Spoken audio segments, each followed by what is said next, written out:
has said adjustments must be made heading into Game 2. And we're now joined by Fox Sports NBA analyst Chris Broussard. Chris, how much trouble are the Bucks in? Well, I picked the Bucks to win this series in 7, but I was very close to going with Miami in the upset. I'll, of course, stay with my pick.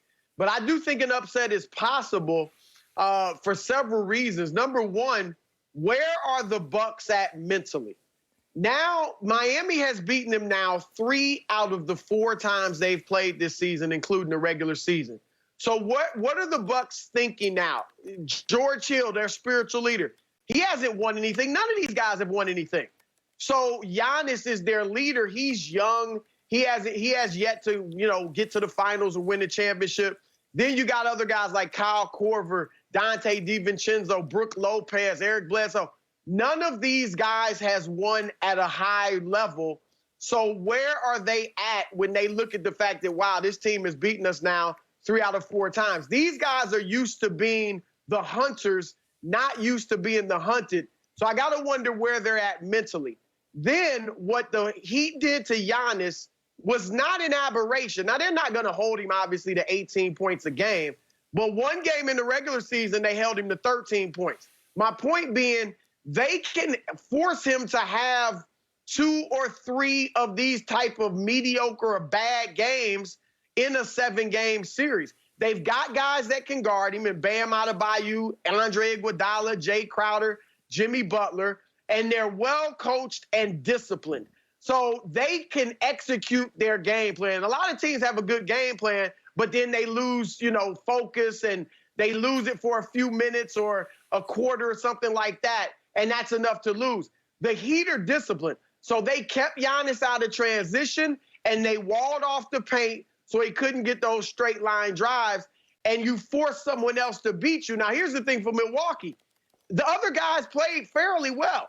Chris Middleton gave him 28. Brook Lopez gave him 24. Kyle Korver shot well from 3. They hit 16 threes and still lost. Now, if I'm the Bucks, though, you're understanding Jimmy Butler's going to get cold at some point. He didn't shoot it well all season. He's been hot from the perimeter in the playoffs, but he's probably going to come back to earth, at least on his jump shot, at some point soon.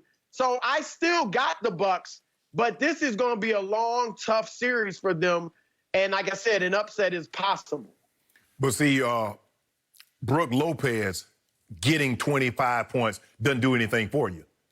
You can give him 25. You don't want Giannis getting 35 and 15. That's where the damage is done. And although Middleton had 28, he had 21 in the first half.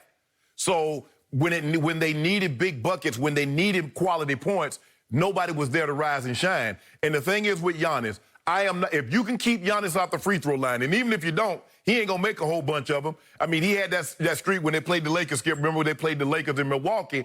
He was, 5 of 8 from the three-point line. He was like missed only one. I think he was perfect from the free throw line. That's not Giannis. He's not a good three-point shooter. He's not a good free throw shooter. And if you can keep him out of the paint, and as you mentioned, Chris, they got guys that can guard him one-on-one if they need to. Help can come, but they got guys that can wall him off. They got sturdy body guys. Crowder, you mentioned, Iggy, Bam. Bam is tough. Bam, I love Bam's game.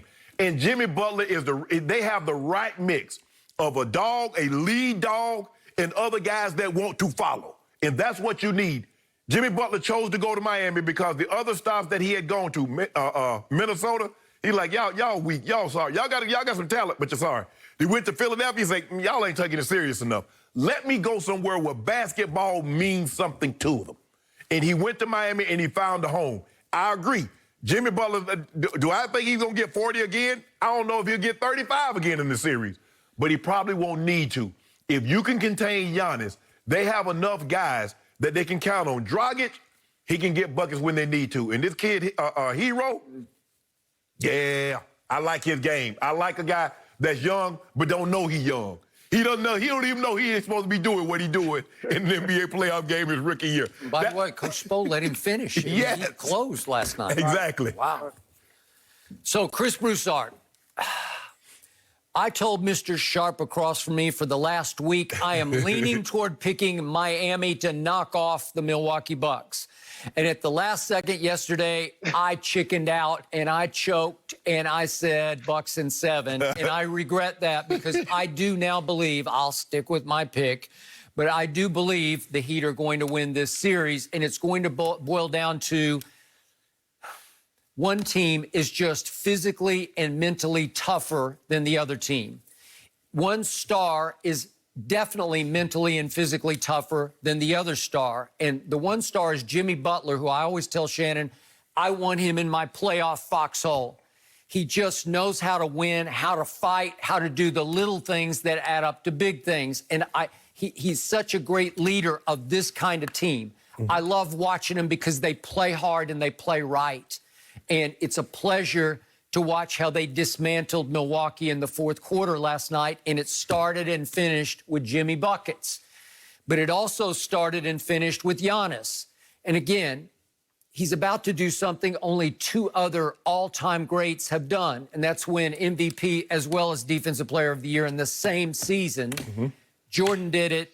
Olajuwon did it. Giannis is about to do it.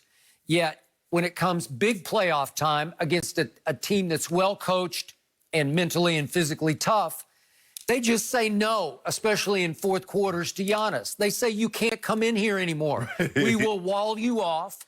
We will frustrate you, and we will make you look ordinary and overrated because if you get to the free throw line, that's about all we're going to give you, and you can't make those. And look at those last 4 games last year against Toronto when they just crumbled. And in the fourth quarters, he shot 35%. He's a 55% regular season shooter because he's just going to finger roll like Wilt and make basket after basket. Mm-hmm. But Toronto said no. And last night, Miami, playing a lot of zone, just said, no, you can't come in here. And if you do, we're going to knock the ball out of your hands. And in the fourth quarter last night, Giannis goes 1 of 4, 0 for 2 from 3, 1 of 4 from the free throw line and has 2 big turnovers. You're going to lose. He's your superstar. A lot of people think he's the best player in the game. Mm-hmm. And yet, when it's time, I don't see it. I keep waiting, and I don't see it.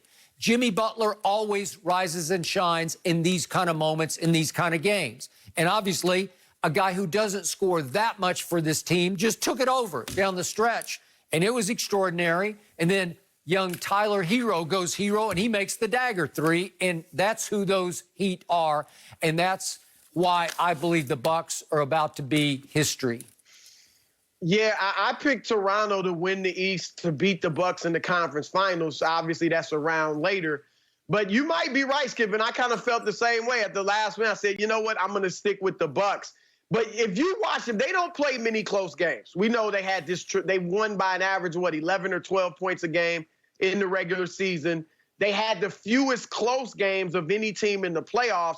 But when you watch them, when they were in a tough game, Giannis was not the go-to guy. No. They go to ball movement because he doesn't have a go-to shot, a go-to move. Right. He's obviously not going to shoot the jumper that well, and you'll give it to him to shoot the J or shoot the 3.